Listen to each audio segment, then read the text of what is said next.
분양 상당사들이 월세를 이 정도 받는다. 받기 때문에 은행 이자 빼고 나오면은 이만큼 그게 결정적인 증거 자료가 될 수는 없습니다. 형사 고소를 예. 같이 병행을 뭔가 문제가 발생했다는 걸 감지를 하면 예. 자신들이 불리한 내용들의 대화를 안 하죠. 안녕하세요. 투자의 신 대표 허신영입니다. 오늘도 정현석 변호사랑 같이 깊은 얘기를 좀 해보도록 하겠습니다. 변호사님, 안녕하세요. 안녕하십니까? 예. 우리가 전에 이제 방송에서 얘기했던 내용들이 이제 소송 부분, 이제 시행사, 분양대행사, 뭐 이런 책임 전가 부분에서 얘기를 나눴던 부분인데요.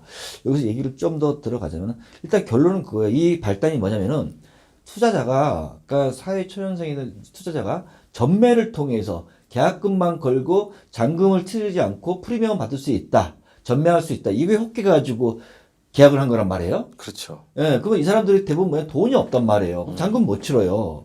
그럼 그때부터 이제 부랴부랴 법적으로 알아보고 뭐 알아보고 하는데, 사실 이게 이기기가 굉장히 어려운 거지 않습니까? 예. 그러면 거기에 조건도 증거자료서부터 녹취 내용서부터 여러 가지가 있어야 될 거 아닙니까? 예.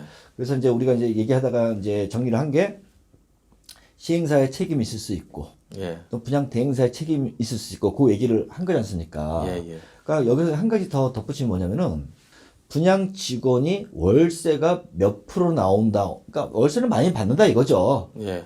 월세를. 근데 중요한 게, 저도 이제 어떤 경험을 많이 이제 의뢰가 들어와가지고 상담을 했었냐면은, 딱 계약서에, 사실 계약서 문서가 가장 중요하지 않습니까? 네.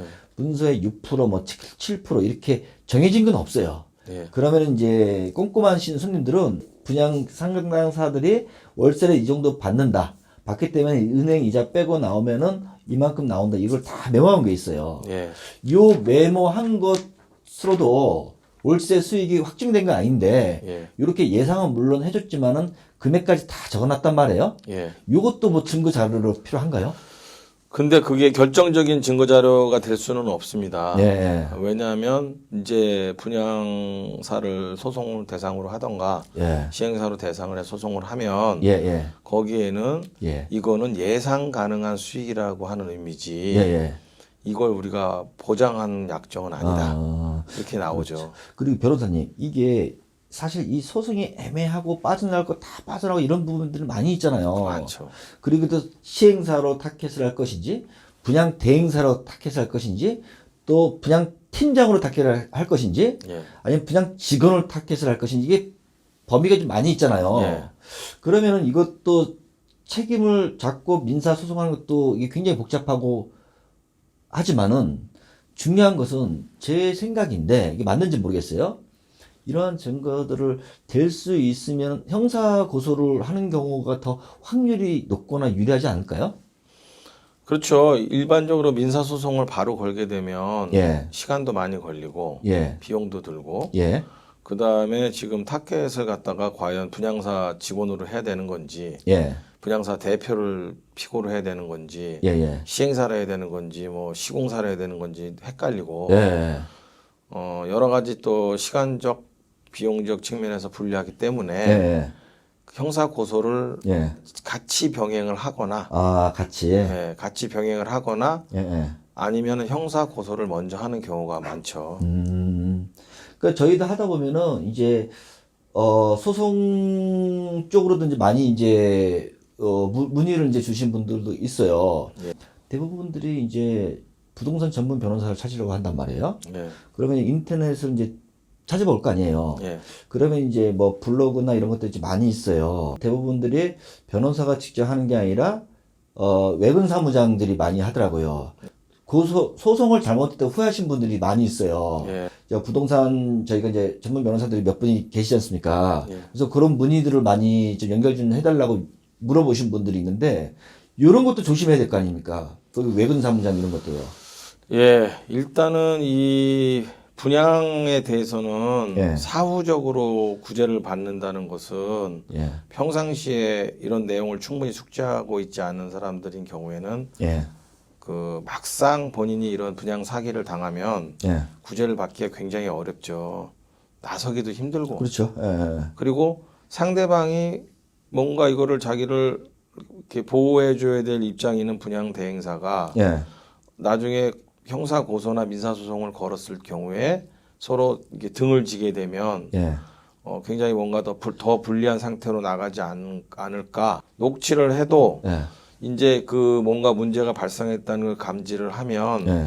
자신들이 불리한 내용들의 대화를 안 하죠. 안 하더라고요. 예. 슬슬 말을 돌리죠. 예. 분양 확정이라고 말하지 않았다. 예. 뭐 이런 식으로. 다 번복하더라고요. 예, 그렇기 때문에 사전에 미리 준비를 안 해놓고 나중에 사후에 이걸 구제받는 거는 현실적으로 많은 애로가 있습니다. 아, 그렇더라고요. 예, 그래서 그런 부분을 대비를 하기 위해서 잘 준비를 해야 되는데 이제 변호사를 선임할 경우에 예. 그 보통 변호사를 직접 상담을 하고 내용을 갖다가 충분히 파악해서 예. 사건을 진행하지 않고 예.